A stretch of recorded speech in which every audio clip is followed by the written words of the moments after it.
Welcome to the introductory workflow for the Blackmagic Cinema Camera 2K footage with After Effects. So I'm going to walk you through my workflow for using After Effects to set proxy footage or actually push out full resolution footage. The only disclaimer I have to say is you have to have a Cinema DNG plugin, or you have to have CS 5.5 or CS6 After Effects. If you do not have that plugin or those programs, make sure you go online to Google and you can actually find the Cinema DNG plugin somewhere on there. So first off, we're going to start with CS6 After Effects, and I'm going to import the footage. Import file, and we're going to select the hard drive that came out of the Blackmagic. Blackmagic categorizes each 2K footage in its own folder. It's going to be project name with take. There's a little different naming scheme here because of what I've done, but this will be the file that actually holds all our frames. And we're going to select the first frame. We're going to make sure it says camera raw sequence, and we're going to force alphabetical order. Now when we import, somewhere down the line you might see the fact that it says missing frames. If it says that, your hard drive is not fast enough for 2K footage, so invest in a SATA 3 hard drive. Anything that's fast enough to import 2K footage would be great. Now we're going to open this up, and it's going to bring up a camera raw editor. Now here is a great feature because you don't have to use a lot of resources to use this. It's using a single frame to set a base color, and originally the color is going to look something like that. And what I did was I messed with some exposure, contrast, and everything like that. But you have plenty of options. You can mess with all your camera raw editing. It's good to have the photo editing capability there compared to having to actually render the whole video file and go through and out. Because once I apply this to one frame, it's going to apply it to all my frames.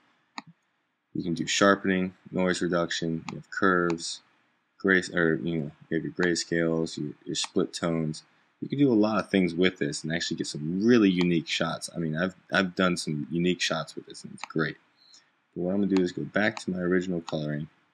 I like this. It started bringing out the buildings, and the green's real vivid, the blues are real rich. And we're going to go from there. Let's OK to import this. Now we're done. So we have our timeline set now, but the only problem I see with this is that After Effects has set it to 30. I did not record this in 30, so therefore my clip is going to be shorter than what the audio file is going to actually say. So we're going to interpret this and make it 24 flat. I recorded in 24 flat. If you record in 23.98, you have to specify that. Make sure you have your frame rates down. If you know what you shot in, make sure you put that in there, because if you don't, your video files will be sped up or slowed down depending on which frame rate you used. Now once we have this up, mainly what we're using After Effects for is to set a proxy file. Now this will help us use our editing software of choice, either Avid, Premiere, or Final Cut Pro. Now we're going to set a proxy file, and why we're setting this proxy file is so that we can actually work on a timeline and start editing. We can start editing this footage right away. And then while we actually give our footage to whoever grades, they will actually take the raw files and they'll work those in DaVinci Resolve or whatever grading program they would like to use. And then once they're done with that, they can actually push out those large files back to you, and you would replace the proxy footage with that footage. So what we're going to do is create. There. And all I did was it started a composition. Now if you really wanted to add the audio, you can open up the composition, import the audio file, and drop it in the timeline. I wouldn't say to do that unless there was dialogue. If there was dialogue, then maybe I would actually do that, but not for a static shot like this. So we're going to go back to our render queue.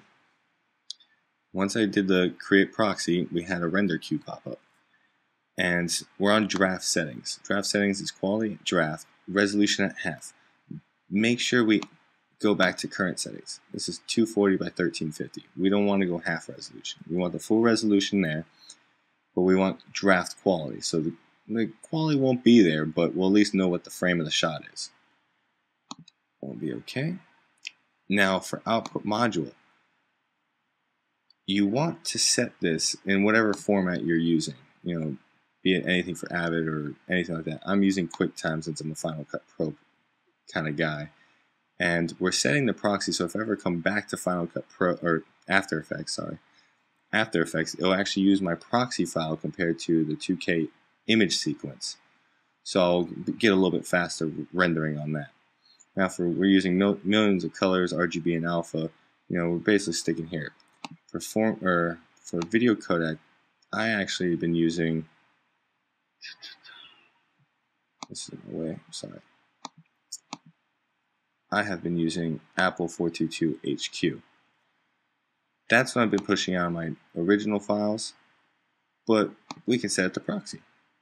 So we know it's proxy, quality will be there, we're good to go. So we got proxy footage there. Now the one thing I'm going to tell you to do is to resize this.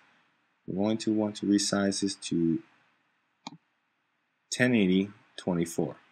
It's going to drop it down 80%, which is totally equal. Now I want to make sure that the lock aspect ratio is actually there, because if not, we can actually get some distortion if our resize was off, but it really isn't. So we'll hit OK,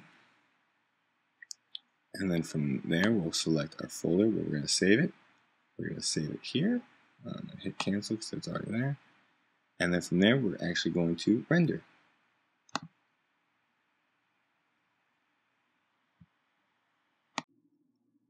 Okay, as you see, our render is done, and now we have proxy enabled. What this did was After Effects took that proxy file we created and replaced it from the 2K image sequence that we had. By selecting the square here, you can go back to the image sequence. If you notice, I try to drag and it gets very choppy. My system still kind of does good, but I'm doing dynamic viewing right now. If you notice, my resolution is going down. But if I go back to my proxy footage, I actually get real time, pretty decent quality. I think it's reducing still a little bit, but it's way better than the others. Now, that proxy file was saved here. And basically what I would do is I would actually systemize a file base for my proxy footage so that I can work with my clips in the editing software that I would like to use. And I would edit with the proxy footage, and then I would have someone actually grade the 2K footage, and then I would replace the proxy footage with the final product of the graded 2K footage. And this basically just gives us editors a quick workflow so we can basically get on there, start doing the cuts, and start making sure that everything looks good. And not only that, this is a great way to work with dailies. If you need to push out dailies of your 2K, you can't just, pop them in and view them. I mean, some people would actually use the Blackmagic camera for their dailies, play it back through SDI. But if you needed to watch them on an off location or anything like that, you would have to do some rendering to actually get your dailies out, which these are 1080p, and they're great, decent quality to actually see the composition of your shot and the clarity. So it's actually a great way to actually get your dailies, and it's also a good way to start your edit. So I hope this actually helps you out a lot. If you guys have any questions, always hit me up.